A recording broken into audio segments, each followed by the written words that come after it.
get out of hand when it comes to presentations. Hi, everybody. Really nice to be here and really nice to follow this seminar and to sort of map, like you say, map the domain. And I definitely hope we'll never stop mapping because the domain is changing so quickly that hopefully the mapping is not just a phase, but something that is part of our way of working. With just a brief introduction about myself, I work at a research center at the University of the Arts in Utrecht in Holland. And I consider myself a designer and researcher. I've also been called a technical dramaturg, which is a term that doesn't exist, so I like it. And of course, I teach, and I noticed that both from practice and education, there was not a lot of space and place in our university to explore new possibilities. So for that reason, I designed a laboratory space, which is called the Media and Performance Laboratory. So in the last 3 years or so, I've been working in the lab, and I want to share some findings from that lab with you. But first, it's maybe nice to say that when I was young and dreaming about my future, I loved this 90s idea of VR. So before I went to school, there was this idea that we would be gods in cyberspace and could be anything we wanted. By now, I'm a bit older, and I'm less of an escapist and more a nature lover, and like to be in my body in the here and now with you, for example. So for that reason, I grew more into this idea of augmenting reality as a much more interesting approach. So when I started to teach, I sort of ended up in these crossover programs where we try to focus on the making process itself, but then of course in a performative context because I work at the School of Theatre. But we were already in the 90s combining games and theatre, for example. We called it back then virtual theatre, which is a hopelessly old idea, but now it's called interactive performance design. I always was interested in the use of technology, but when you use technology in creative processes, it tends to have a certain effect on the flow of the process itself. And I also, as I mentioned, was very interested in this idea of VR and AR and everything in between, which you could basically call mixed reality and new ways of storytelling. So if you take those three ingredients together and wonder how to teach this to others, I ended up with a very profound question, which was, how can interactive technology be an integral and equal part of the creative process itself? But let me start by just briefly explore the notion of mixed reality. Microsoft is currently definitely misusing this term, so I'd rather just point out this scale that you might already know. Mixed reality basically is everything between the real and the virtual. That sounds not very helpful, but what I do like about it, it's a scale. So it's not a particular device, we're not talking about a particular piece of technology. You talk about an experiential quality of a spectator or immersant or whatever you want to call them, somewhere between the real and the virtual. And because, of course, in theater we're a time-based arts, you can also shift on that scale back and forth. So you can have different degrees of immersion into a virtual space or mixed spaces. And you probably know this kind of stuff. More immersive ways to play. Yeah.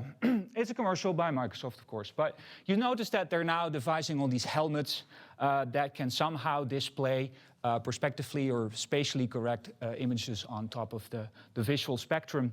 And I think the Hololens was the first hardware promise since a long time that seemed to really integrate that, because the helmet itself can see and it builds this mental model of the physical space. So everything it projects, which is just a Pepper Ghost effect that is very old, at least projects perspectively correct to where you're looking. So we're starting to get close to this holodeck kind of dream that all the nerds have, of course, since the 60s. But first of all, you see my picture here with the helmet on. I was very disappointed. Who has had the HoloLens on? Yeah, were you disappointed too? I was. It was like this stamp, this stupid little frame that was right in the middle of your field of vision. Well, of course you want to be immersed. You want it to be total. And there's another thing to this.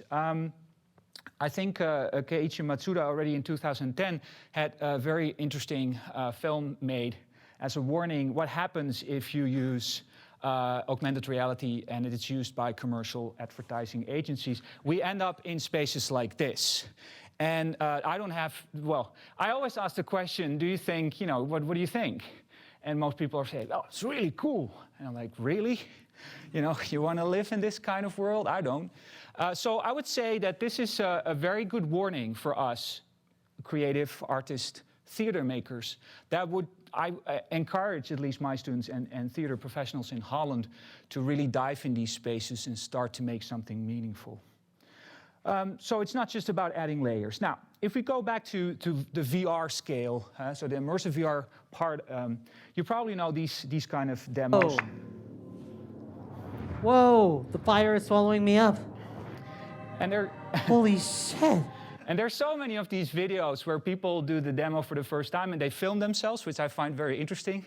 And then they consider that some sort of review of the thing. And most comments are basically this, whoa, whoa. And that's like the basic response to these kind of immersive experiences. Now, we all know if technology gets a bit older and more mature, we go beyond the whoa phase and start wondering, yeah, but what are we supposed to do with this? So I think we're already a bit past the whoa phase, which is good. Now, there's this thing called presence. Well, it's not a thing, that's the problem. It's a term. And of course, you in theater is very familiar with the term presence. But this is when technologists talk about presence. What they're saying is presence is a shortened version of the term telepresence, and it's a psychological state of subjective perception in which all of the individual's perception fails to accurately acknowledge the role of the technology in the experience. So what they're basically saying is, if we can make technology fast enough, high resolution enough, no latency enough, enough, that the brain cannot see anymore, it's being tricked by technology, you can be anywhere, right? And I find this such a, well, how to say this, naive definition of presence, right? So they just say as soon as we can make the technology so high-tech and so fast, we can transport you anywhere. Now, I don't know about you, but I don't believe this. And that has to do with the background that I have in theater. When you talk about presence, there's more to it than just perception. And I wouldn't dare to start an academic discourse on presence. I'm not an academic yet. But there is something about being recognized by the other. Your presence has to do also with the other. And that's what we see now in VR, that this whole social VR discussion becomes very imminent, because being alone in a virtual construct is not really a fantastic experience. It stays artificial. We need each other to share this experience in a mixed space. And Abramovich, of course, in MoMA with the artists here, always reminds me that when I want to get very complex technology to work, she always reminds me that the true nature of presence might be something that we cannot capture yet, I guess, with technology. Just a few notions on presence when it comes to VR. This was the National Ballet in Holland, which is quite a well-known ballet group. And they did the first VR ballet performance. And I'm invited a lot to speak about VR in different seminars and places. And filmmakers really think that VR is 360-degree video. Well, it's not. So funny enough, they're just putting a camera in the center of the stage and let all the ballet people dance around it and then call it VR. Now, if you can actually download this 360 movie on your phone or whatever device you have to watch the 360 film. But clearly, the presence of those ballet performers is totally lost. And that's not about the amount of pixels, right? It's not about whether it's stereoscopic or not. It's just a recording of a performance in another place in another time. So all I see is a memory of what once was. So if you're already bodily accustomed to VR and watching VR, and you're beyond the wow phase, actually I end up in this desert where there's not a lot of substantial experiences to experience. So what if we would use capturing technology. So what if you would have a ballet dancer being motion captured in a studio, because then it would not just be flat pixels that is recorded by a 360 camera.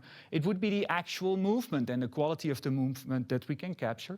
And if you would that then have in a virtual real-time 3D engine, how would it then be? Now, one of the examples is done by Innerspace.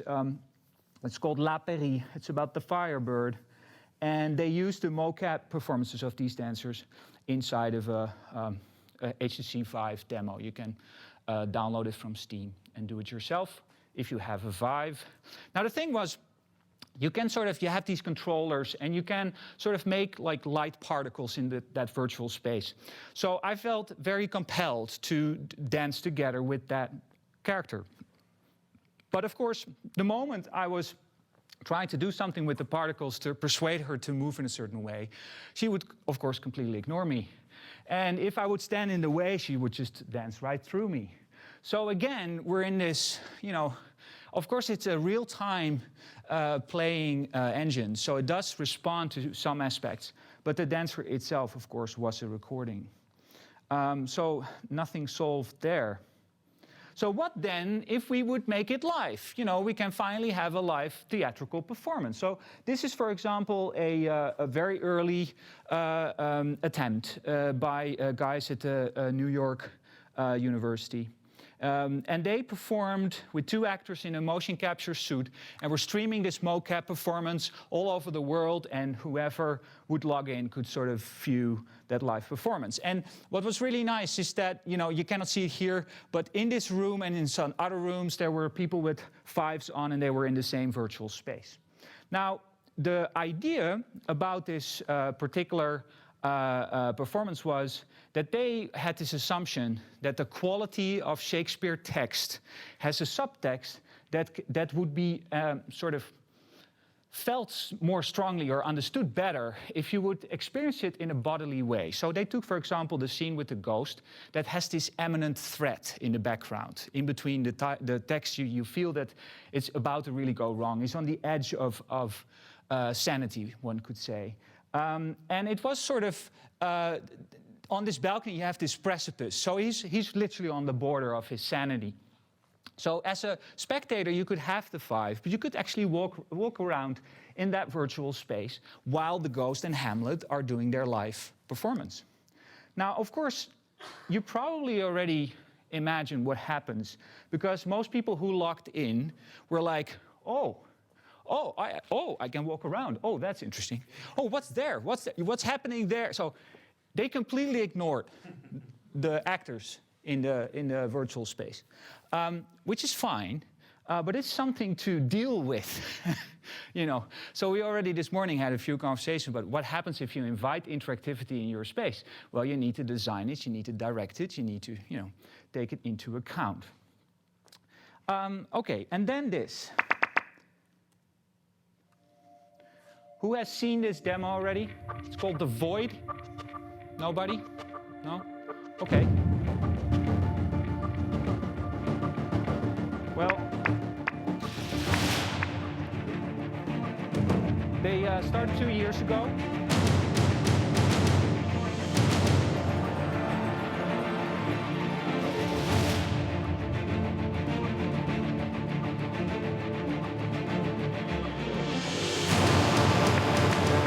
Really bombastic, as you can hear, but it's laser gaming 3.0. So the idea is you have a fixed physical space. People are running around with VR helmets on. They have a laptop on their backtop, and everything is completely tracked. So you can run around in a physical space, and on top of that, you will have a virtual 3-dimensional real-time space with the same physical objects. So when you touch a wall, you see a virtual wall, you also feel the physical wall.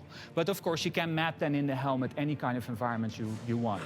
So they call it also with 4D effects, which I always get annoyed about. But anyway, you get the picture. It's like laser gaming, but then with the VR helmet on. As you can also see in the demo, it ends up being this male teenager fantasy kind of world that you end up in, with dragons and shooting and robots. And of course, that has a degree of entertainment if you like it. But the question I like to ask to theater makers, what if this would be your stage? right? What if you need to make theater for this kind of stage? I can tell you this stuff is already out there, and we can use it. Well, this one.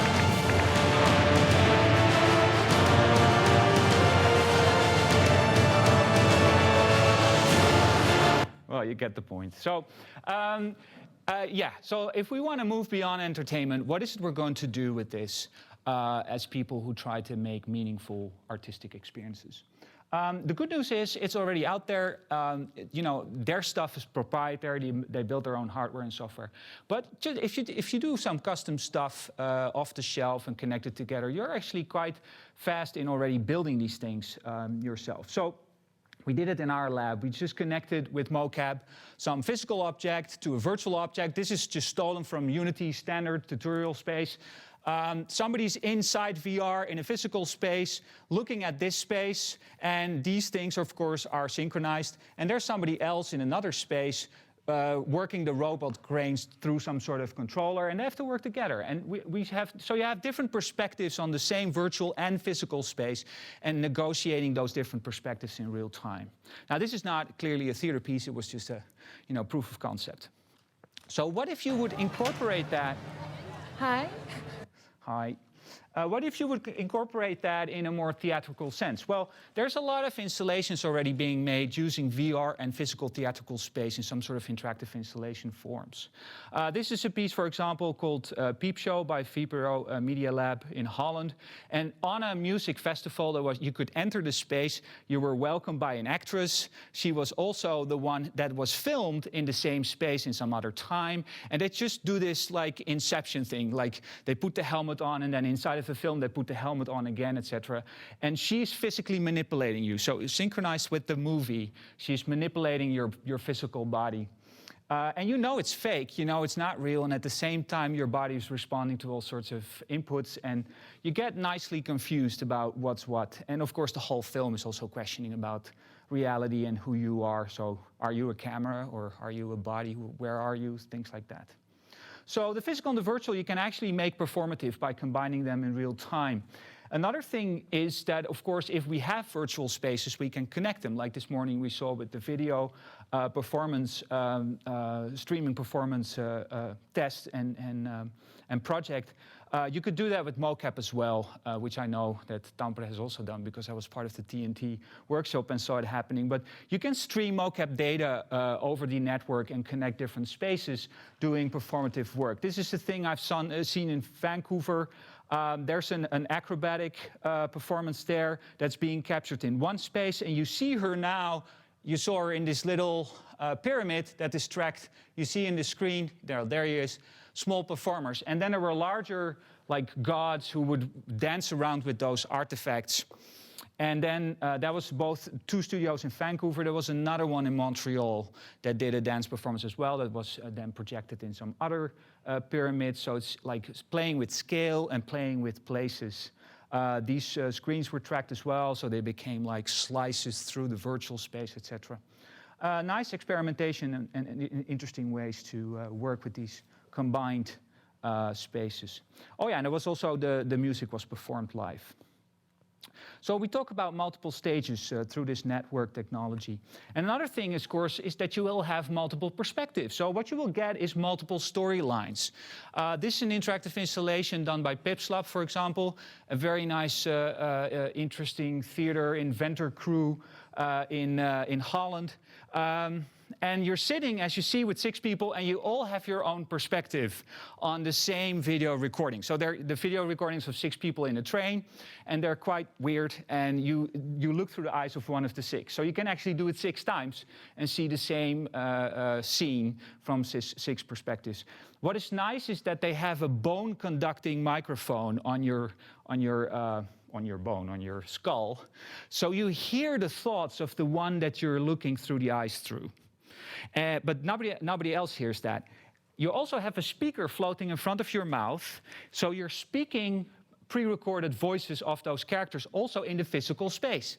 So you're not wearing like a headphone. You hear literally localized the other people speak the voices of the particular participants while hearing also the voices inside of your head. It's a wonderfully layered, I think about 10-minute thing. So what does theater has to do with this? Well, theater is mixed reality, right? I think so. If we just take it away from the technological side, theater is mixing both the reality of the physical building or theater venue and the theatrical layer in which you well, have your theater experience. So it's space and place, it's real, it's virtual. You have the body both being physical and virtual. But what I like about theater is that theater already exists for a long time, and so it's more, it has grown more profoundly, I think, than other disciplines like the game industry or film. So, of course, we're already talking about post-traumatic, and I just heard this morning even that is problematic, so we're moving on, that's good. But I just want to point out that theater makers are very comfortable with the fact that we're in several spaces or places at the same time. And actually, artistically, it's very interesting because they can actually collide. So that creates a third layer of experience, et cetera, et cetera, et cetera. You have to understand that the industry who is developing all these technologies, they're still looking for the perfect illusion, right? They want to have everything blend to one singular experience. So theater makers are way ahead of everybody else. That's why I have, in a keynote that I did already in April 2016, told 500 theater makers in Europe, and I told them, can you please leave the theater building and start making theater on other stages? Because you have a lot of knowledge that the industry and all these new developments need when it comes to presence and embodiment and immersion and interaction and audience participation and meaningful experiences. So I try to convince them that they should really leave their theaters and bring their knowledge elsewhere. If you want to read about this, it's in a publication that is online for free at the IETM website. And I asked 6 different theater makers who do all sorts of immersive theater and VR kind of stuff to reflect on their making process from this perspective. All right. Yes, I still have time for part 2, because I promised to share a bit the knowledge that I gained through the lab that I built. And who has played with Lego? Right? Yeah, so I think it's the most brilliant metaphor for what I try to achieve with technology. We already this morning heard a few things about playfulness and how exploration and improvisation are important and powerful methodologies to come to new ideas. But what happens if a technologist becomes playful? Well, it looks a bit like this. And I misuse this guy a lot, so sorry about that. But what you see is he's having all these funny markers on his body. This is already an old image, of course, it's now markerless, but doesn't matter. The metaphor stands. He's put all these markers on his body. He's watched by a computer through a video camera, and he's looking at himself through rear projection. And what you see is that the computer sees all these markers and doing funny numbers and IDs there, and then builds or reconstructs actually his body in a way in the computer. So in the end, he can actually project a knight's shield and a sword. Now, my question to this guy would be, please go to the toy store with 15 euros and buy some plastic knight suit, and you can be playful. So why bother going through this complex technology development, right? So again, we're stuck with technology when what we really want is just stuff that works. I've tested this a lot already in the lab. When I started my research in 2007, I invited a few theater makers to work with technologists in a laboratory space that was back then in Rotterdam. It's called V2. They were quite known in the 90s as the place to be for electronic art. And what I sort of saw was the following. First of all, we had the artist, the theater maker. That was 95% of the time, and we're talking about a 2-week lab, waiting for the programmers who were sitting there programming. And we already had like a month before with several meetings explaining to each other what it is we were looking for. Mostly she had the artistic context and idea. So they had all this stuff prepared, but still for some reason they needed 65% of the time still there to make it work.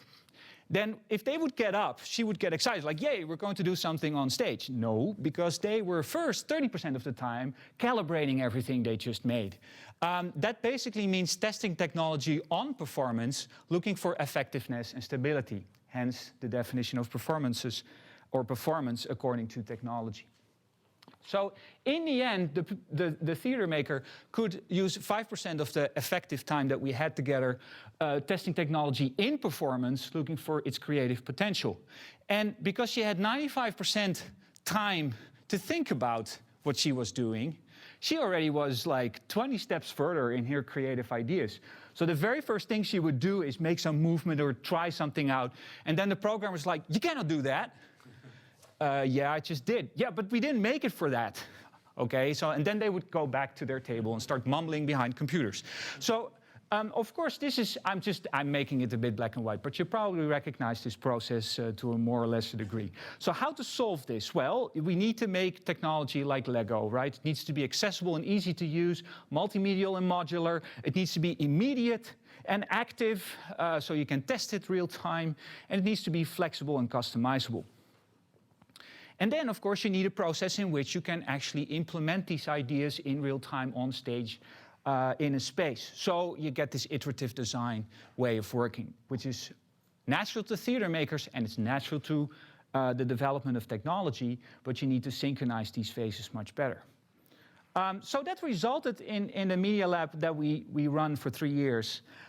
Here you see second-year bachelor theater designers, scenographers. It's actually their first step into a physical theatrical space, and we immediately already threw them in this mediated space. There was no particular assignment. Like Lego doesn't necessarily have a particular assignment unless you want to follow the instruction. But we had no instruction. We just said, create a medial space that will change over time. And you have 4 hours. So they had to learn the tools. They had to explore the physical space, build a setup, get everything connected, and present something that would change over time. And we purposely put it under pressure, under time pressure, so they would not Google for the right texture or image for 3 hours, right? They would just take whatever they had available. We had a database of ready-made stuff, so they weren't too critical about the end result, but they were encouraged to really try it out on stage. And to my surprise, in a 6-week period of 6 times 4 hours in a lesson, or in a course, they sort of reinvented the whole history of theater technology in 6 weeks. So they worked with back projection, and they figured out you can play with projection on the body, and you can actually project on water, and you can use mirrors, and you can, well, so they sort of, without me lecturing like I'm doing now, I had them explore those possibilities themselves, which basically, if I would not then tell them, yeah, but that's already long done, but I just would tell them that's a great invention, they really would own it physically, because they invented it themselves. So that worked really well. Shadow play, well, everything you can imagine that is already done in theater for a long time, they sort of figured out themselves, pre-recorded in live video and, you know, stuff like that. So I think that to me proved that this almost like embodied immersive learning style was very susceptible not only for students, but probably a great way for others to, like professionals, to explore their own ideas. But we did have a problem. A lot of the technology that comes from theater is very hierarchical by nature. Like all control in the end, if I wouldn't attach my own controls here, would be at the theater technician's hands, centralized in the space. While we had a total environmental and modular approach. So we noticed that a lot of high-grade equipment was not really suitable for the kind of processes we wanted to build. So we had to build our own infrastructure, and the plan that you see is, every cable for a different kind of technology. Where do you put them? Where do you put places to connect? How does it operate on a network? How does it talk to each other? How do you connect that with live sensing in the space? And how are those protocols working in a way that if you log into the wireless network, you immediately can make use of all those devices? That's stuff that had a hardware component, but also a software component. So we started out based on Max MSP to build our own interfaces for performance tools. Based on the idea of a state machine, we built just a shitload of modules that would connect to all sorts of existing hardware and software. And this completely got out of hand because it was basically meant as a prototype, as a proof of concept. But we ended up actually building our own technology. And that was a bit problematic because we realized that as an art academy, we're not like a software firm or we're not like a hardware manufacturer. So what the hell were we doing? And of course, then you realize there's already a lot out there that is already made by others that you can use. So we shifted from our own performance engine, as we call it, a prototype, back to something like Isadora, which is, of course, a visual programming environment made by performers. And we shifted our R&D interest to something that is actually more low level, which is we noticed that all these ready-made devices were not necessarily smart. So they were not necessarily equipped to really connect together in a reactive and interactive space. So we started to develop this open source low-level protocol, I would say, where a beamer could actually say, hi, I'm a beamer, I'm hanging in the room at this and this X and Y position and Z position. This is my angle, this is my lens, and this is my resolution. And it would just, as a node, arrive on the network, and everybody with the laptop and the right codes could sort of log in and connect to that. Now, you already feel that there's a lot of unicast, multicast, latency, etc. challenges to this. But we did manage, for example, to connect through Blender, to connect like 7 beamers in a row in our building that all had their own little computers, Raspberry Pis, talking to a network with a central server, making sure that everything was playing in real time. And over the network, each little hub would play its part. And we could auto-calibrate those beamers on the basis of their physical position in space. So these were just steps that we're trying to develop as a result of our research. But then we noticed that, of course, the students get excited and they start bringing all this knowledge back into their own practice.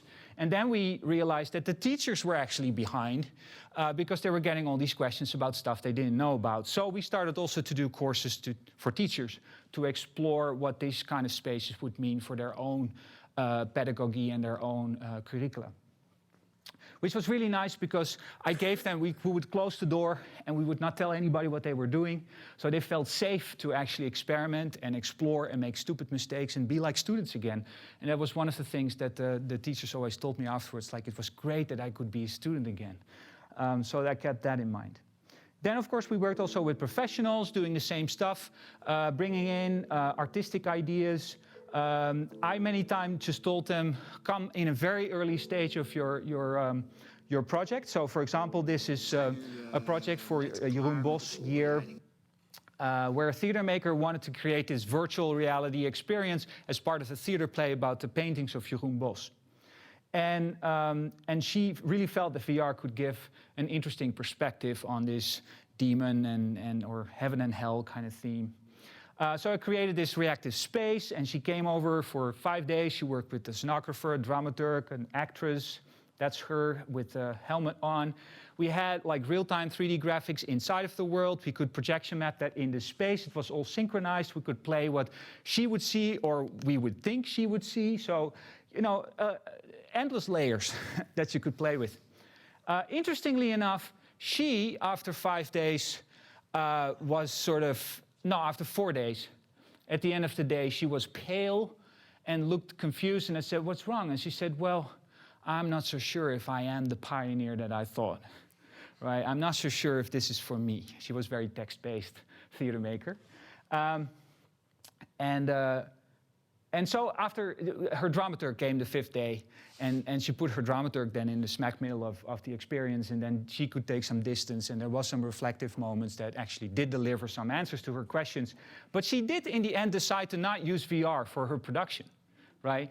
And that to me as a lab was actually a very successful research because she realized she didn't need the technology for the things she wanted.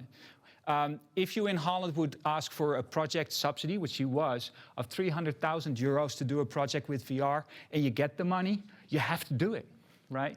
So I think it was also a very clear sign that trying things out in a very early stage of your conceptualization can actually be very effective.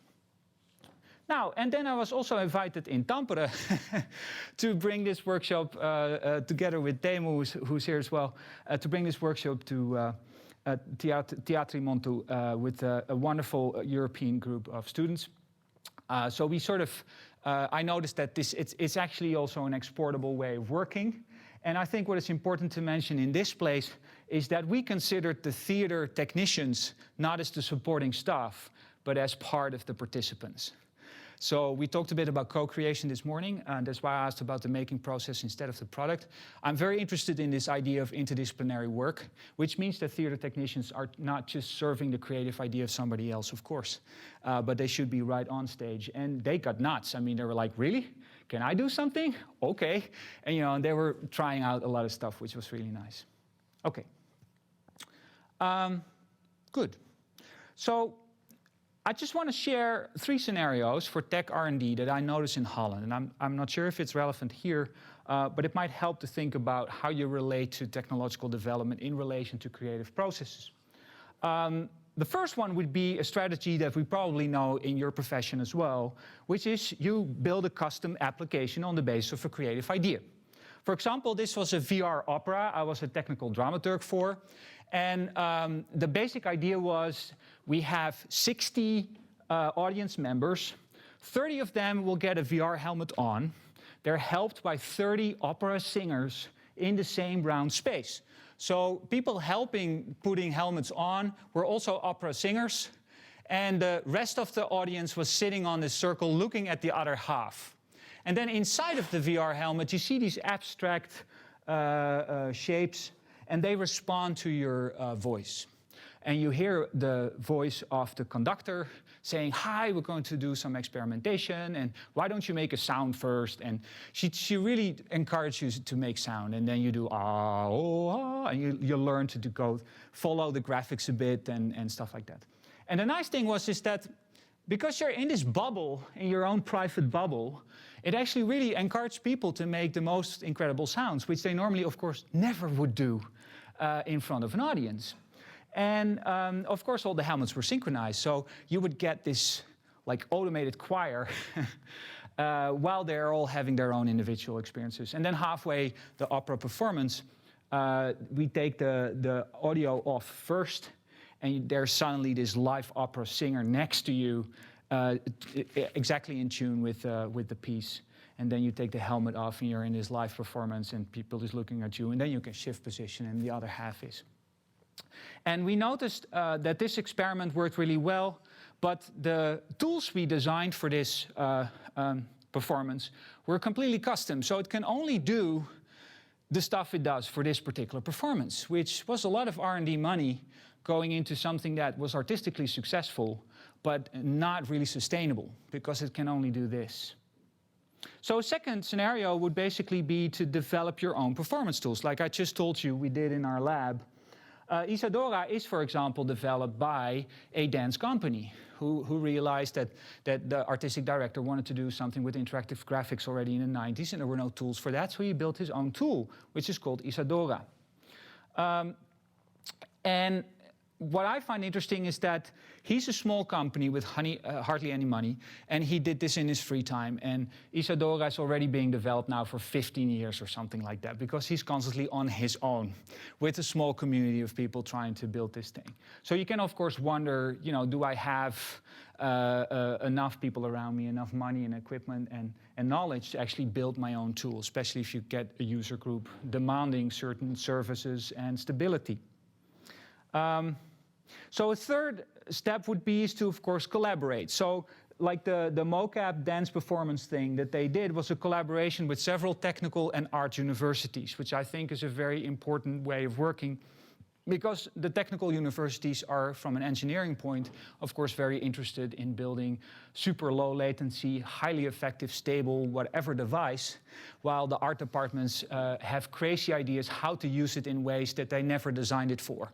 So this dialogue is always very productive in both testing the technology and at the same time having very meaningful examples to show what it can do.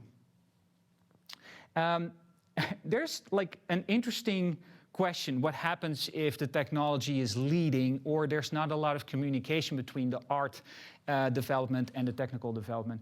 In the IATM publication I just mentioned, there's one project called Third Life Project, where there were 3 German technical universities developing all these crazy performance tools without much understanding of what performance actually is, or a conception what the artistic idea was or how it developed. They didn't do a lot of iterations together. So they built these crazy contraptions with Minecraft and they sort of almost at a few days before the performance was there, just got the actor on stage and just rigged him and said, okay, now do your acting thing. So this is not fair. I mean, they did a few iterations, but not a lot. So they realized that then, of course, the technology become very constrained and very determining for the process that happens. I'm not saying it's wrong. I mean, you also, things like tinkering is a creative way of figuring out the creative potential of technology as well. But I'm just saying you need to make a decision there. And finally, for guidance between human interaction, I am here to guide you people to a better world. I mentioned PipsLab already before. What's your name? And Susanna? Did you have sex with Edward Snowden? Not yet. Ground control to make your jump. Ready for liftoff. This is a performance they've done 2 years ago. They're using the audience as material. They have this own dogma written where everything they do that has to be created live. So they have motion capture, VR, real-time 3D, but everything has to be made on stage. So what they did, they had a science fiction movie that they recorded in a non-linear fashion. So as audience members, you have no idea what is happening. For an hour, they're recording scenes in random order. You have absolutely no idea what you're looking at. And they're using the audience as material. So several people together as audience become the spaceship, and they scan that in 3D, etc., etc. And you have to perform all sorts of text and stuff like that. The thing is, PipsLab is like, they're crazy inventors. And while most theater makers, when they talk about experimental technology, they're like, yeah, but it cannot crash, right? It has to be stable. The show must go on, right? While technology always crashes, it will at some point. So, especially when it's experimental, of course. And I like PipsLab a lot because they're like the reverse of most theater makers. Actually, when they have built a tool that is too stable, they invent something new 2 days before their performance to make sure it might crash, right? And they do that because they feel it needs to be on this thin border where they might make it or they might not make it with this technology. And I think that is a very interesting approach, dramaturgical approach, to implementing technology on stage, especially if you use it to generate something, because you're honest about the tools. Like an actor can fail, right? He can forget his lines, he can fall flat on his face. That is why we like the performance if it works out. That's why the liveness of it is so important. Why not use the technology in a similar manner? So just to conclude, there are pros and cons to these different scenarios. And just to point out a few, if you are assigned or an assignee of a custom technology for your performance, the pro is it does what it does, and probably quite stable. But the con is it does what it does, and nothing else. So it's not sustainable, it's not susceptible to improvisation or new ideas. And, but of course, if you start building your own performance tools, it can do everything you want, potentially.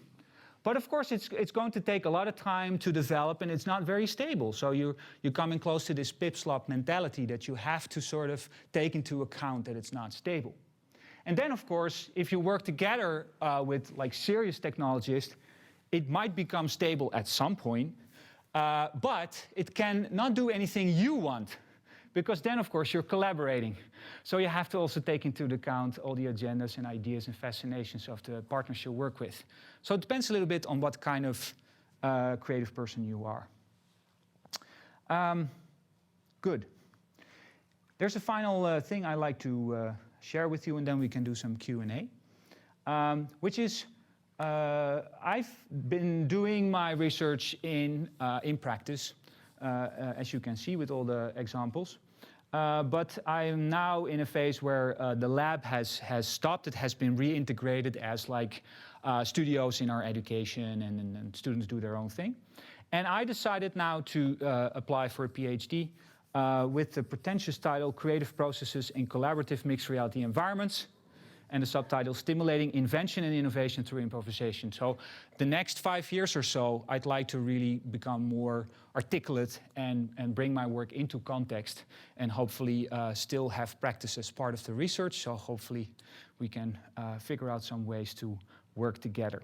And as you can see at all the logos in the bottom, it's going to be a collaboration between the Art University, at which I'm situated, together with the University of Utrecht, that will look from the perspective of dramaturgy and intermediality, and the University of Twente, which is a technical university that will start building the tools and the environment that we need. So maybe that's helpful also for collaborations here with Aalto or whomever. So with that, I'd like to thank you.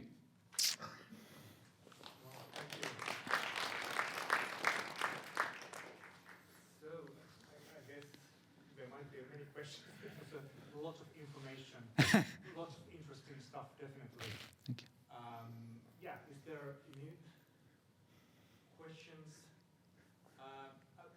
I was like immediately thinking about the Kids Lab, that you were talking about that they don't want that too much stability on the tools they build. So is it also that they, because I haven't seen the performances, so is it also that part of the aesthetics in a way of aesthetics of failing? Yes. Is it that they love to have that happening? It's the aesthetics. Well, maybe it's not the aesthetics of failing, but rather the potential of success. Right? So it means that what makes theater unique and performance is always this notion that, you know, you're so glad at the end that it worked out, or not, right? And they completely integrate technology with the same vision. However, the performance I saw, the whole system crashed 3 times. And I mean, not just a little bit like, oh, we need to just adjust one, no, like blue screens, right? But what they would do is they just put the work light on and said, yeah, sorry, we have to reboot everything. 1 moment, please. And they start really rebooting all the systems and stuff. And that one time is funny. The second time you get even more anxious, like, are they going to make it or not? You know, is the material still there? The third time you get mildly annoyed. You're like, okay, now, you know, you should have built your tools a bit better. But then they hired a poet. So the third time they're like, sorry, it crashed again, but now we have some poetry. And they start rebooting everything, and then the poet reads a nice poem that was reflecting on technology and, you know, life and things like that. So they're really playing with this notion. I'm not saying that everybody should work this way, but to me it's inspiring when I talk to theater makers that really are so afraid of failing in front of the audience. Yeah. But it already shows that it's connected inside of the work. Yeah. It's part of, it's a material. It's material, and it's well, it must be because I'm a teacher, but I love also seeing the process of making. Right? I'm not too interested in this wow illusion that technology can provide in theater as well. It's great if it works out once in a while, but I only like it in contrast with moments where it doesn't. Right? But I guess that's personal preference. Yeah. Yes, kind of reminds me also about participatory performances or invisible theater, where you take the whole performance outside to the city, because it's the same like perilous situation there. So that you never know what's going to happen, but here you kind of take it that like the technology is the environment in a sense, and you are then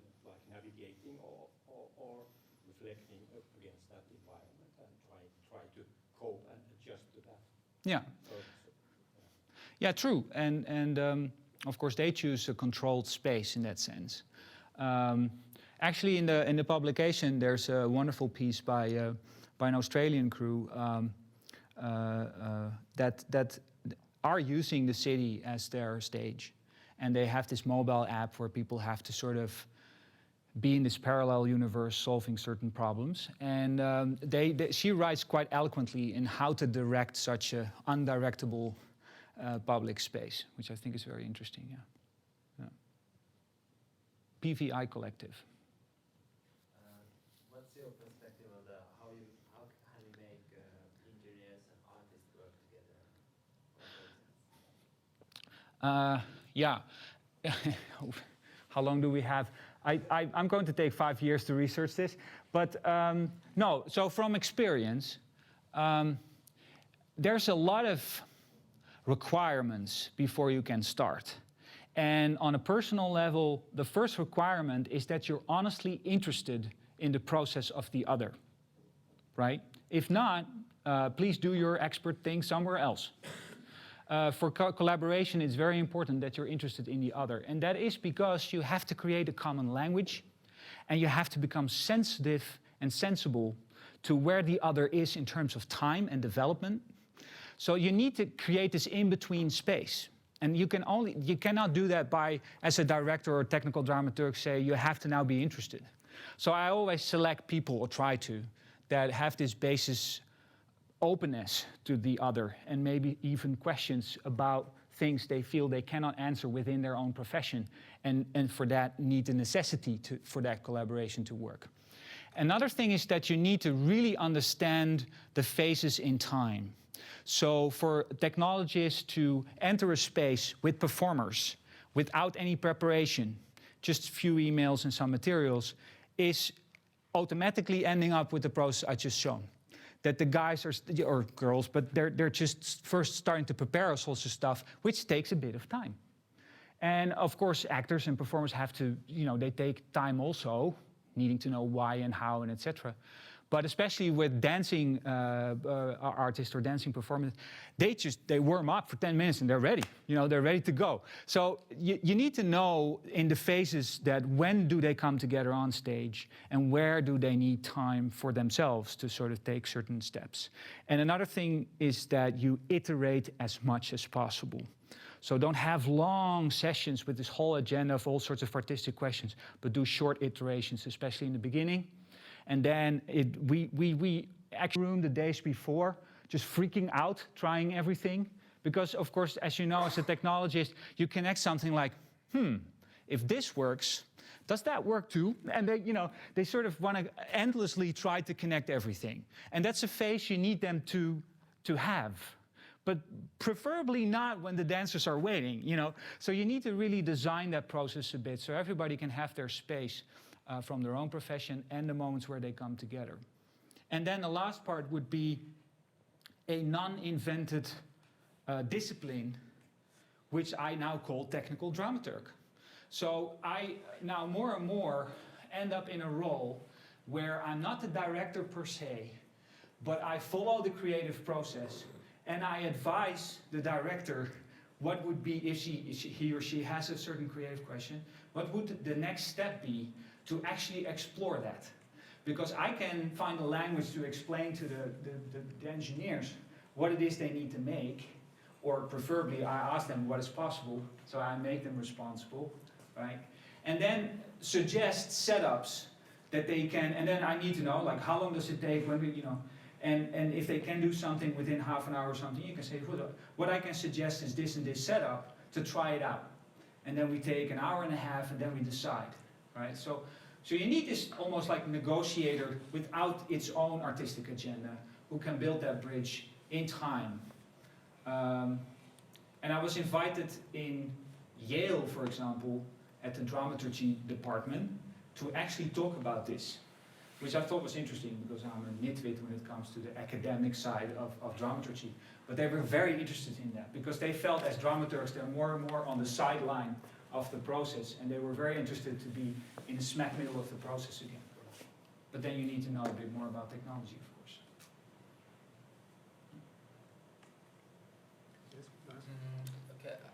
all these examples you now had were mostly considering the visual part of the augmented reality and virtual reality. True. How about the sound, and what do you see what could be the future, kind of the parallel future of sound as this was for visual maybe? I guess we're all aware that sound is much more powerful, right? So, especially in public places, if you have headphones with the parallel universe while seeing the same, you're in a different world. So there's something to sound that I find incredibly fascinating, but it's not necessarily my domain of expertise. But we did notice, especially with all the projections and the VR and all the helmets, it's indeed very visual. And there's now, parallel to that, a lot of development with spatial sound and spatialized sounds.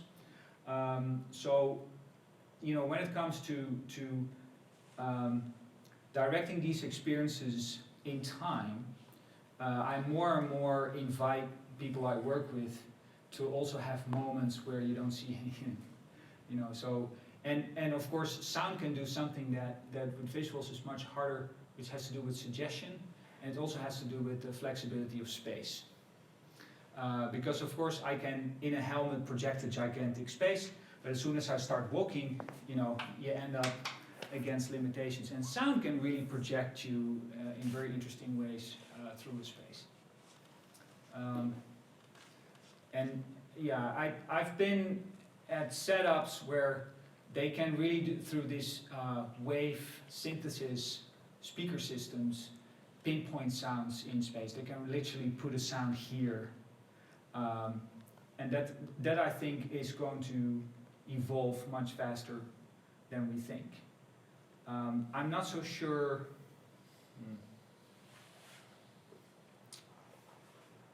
There's still a lot. There's a lot already out there that is very usable. That is just a matter of knowing it's there, and start to connect to these kind of virtual spaces and see what happens. Personally, I would be very fascinated to see how you can again connect sounds to physical or physicality, like objects or persons, but so have a different sound layer to a certain physical object. Like you're mixing realities visually, you're also mixing that tactile with sound. And another thing that I really love, but that's a visual answer again, is visualizing sound, but that's not an answer to what you were asking. Yeah, but well, that's a part of it, of course, because it's the entity. Yeah, and so for me the physicality of sound is very interesting. And another thing to sound was, like I explained with the BIPS lab multi-layered experience, is that with the bone conducting speakers, is that you can literally have voices in your head while still maintaining your stereo sound perception of the actual space. And that to me was really an eye-opener. So that's definitely a technology I'd like to explore a bit more. Yes, just to comment on that, because I think quite strongly that like the future of sound in that sense is in this like mixed reality domain, because I have at least noticed that when you have these headphone pieces that you put your headphones on, you don't really hear yourself at that moment, so that you are kind of disconnected from your body in this oral way, and it's quite of making me not present in a way. But like you said, the bone conductors, it's totally different, because then you have the voices here, but then you have this like normal field of oral perception, and you can hear yourself, and you are reaching for your pocket, you can hear your clothes and all this, so that it's kind of, it's interesting how this mixture is much more like suggestive than just like the better soundscape in the headphones. Okay, Mikko? I have more question about politics, macro levels, and the money which follows. So you're preparing some kind of project which you as an artist, and then there's a technical university, and you have some kind of how is the kind of, how do you feel you're gonna get, are you gonna get your hands on the money which comes from technical research? Are they gonna finance hippie artist researcher? Because this is a question in Tampere where we are gonna combine these technical university and us artists. Yeah. And just this week, they moved the structures where you can see that some people somewhere are making pretty sure that not €1 from technical research is going to flow to arts. They are just happy to use us as a workforce for their productions, but they are making pretty sure that none the tech research money goes to the art, and they building the structure for it. So how is the environment in because this project you are sounds stupid. Yeah, it's really stupid, but it's very you can actually hear the faces. You can actually hear them say that in this department there's this theater thing there. Can you get along with those guys? And how it sounds very. Well, I cannot respond to your local situation, of course. I would be interested to hear more about it. But in Holland, well, let me respond to one thing first. I'm not an artist. Yes. Yeah, but that makes a difference. Yeah, no, but it makes a difference. Yeah. Because I'm not having my own artistic agenda here. Yeah. Right? So I'm already sort of more or less in between. So that helps. So because I'm not a thread. Yeah. And another thing is that I try to work from the common interest. I guess because I'm Dutch, we call it the polder model. So you try to reach a consensus about what it is you share. Like, for example, not drowning. So that means that I now talk to the engineers at the engineering department, and I'm not talking about theater or art practice whatsoever. I'm asking a lot of questions. So what is it you like, and what do you get passionate about, and can you show me? Wow, what's that? And I play this fool who doesn't understand anything, which is partly true. But it's this interest, and then I start seeing which people are, like the question before, are open and interested in moving their boundaries, in sort of exploring new terrains. And then I said, so how do you do that then? How do you, get outside of your comfort zone? I asked all these naive questions about their process. And then I start giving illustrations and said, well, that's interesting because in theater, we have this notion of improvisation and exploration on the floor, blah, blah, blah. And then, oh, really? Oh, and how does that work? So it's really investing in a dialogue. Now, I still have to do it, so ask me again in 2 to 3 years, see how successful I am, right? But until now, that really worked. And I've seen a lot of also European projects where you have the artist being the artist, and you have the technologists like, fun, I don't get that, and I want to make this.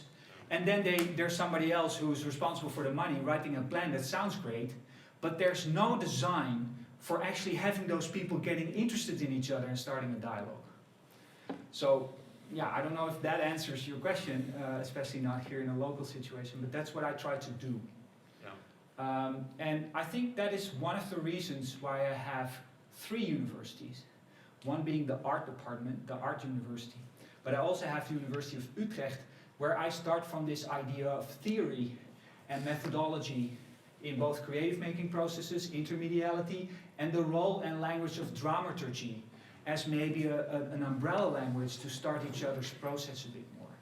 And thank God I found a professor at the technical university who said, yeah, we're engineering stuff already for a long time in a certain way.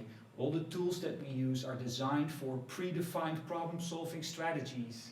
We're now living in times of interdisciplinarity. We need to innovate, we need to find solutions for complex problems that we can only solve in large groups of different disciplines. And basically, we don't know how.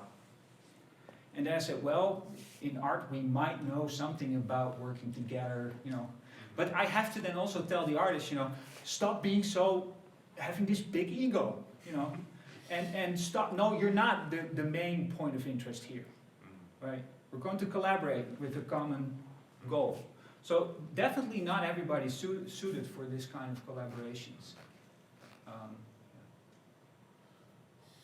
I don't know how that works in Maybe it's Finland. not the problem with people who have their hands on work. Maybe it's the problem is more on the upper level where the Sure. money is.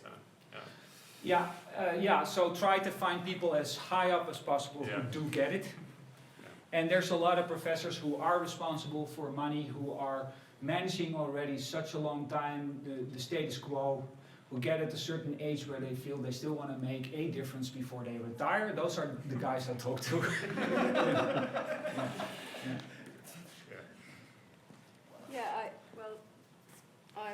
I have a comment or kind of following up on that. I think it's interesting this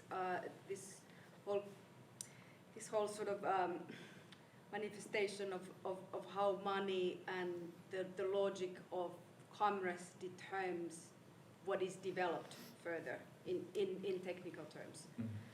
And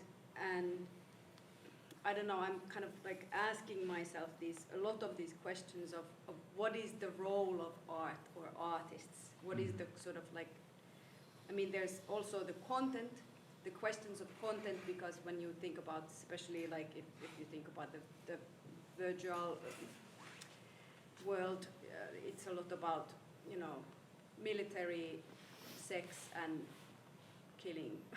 I mean, it's like about aggression and Sure. sexual content, which is kind of like, you know, all the money is put in there because there's, you know, It sells. you know, it sells. And then, you know, then it's again a big question for artists is kind of what kind of worlds are you, whether they are real worlds or the virtual worlds, which I kind of think that this real world is very virtual and very, you know, it's, I mean, you know, like you said, theater or performance is virtuality, and it's, you know, it's ancient already, so we have a lot more knowledge and in-depth understanding about how it works. But then when we play with the virtualities or the technical terrain of arts, the sort of question is what is the morals of the artists, or is it questioned? How much is it questioned? Is what kind of worlds or what kind of images or what kind of experiences we are placing in this, or kind of taking into this, putting into this world or in this environment where we are kind of working, and what we are giving, what we are presenting to the world. And then the other question about the logistics of the commerce and the funding and the money is like, can we find a way, or do you think, where do you see, can we find a way where artists are having some sort of a role in what is developed and what is it developed for technically, and sort of like what we are capable of doing? And I think these questions are kind of, in my mind, they are meeting somewhere. Yeah. It's like, and what would be the right kind of route of actual art having a bigger kind of word or bigger say in where we are going with all this technology, because it's also a very kind of like frightening world. At the same time, it's a very interesting and, you know, with this intriguing and intimidation,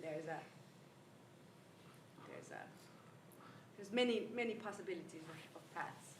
Can I suggest that we could come to this question in a closing discussion, and now going for the coffee break and having the because then we have more time, and I think this issue is more like it's more like having this kind of it's a subject of already this kind of summary of the conclusive area of the what might we learn about today's presentations.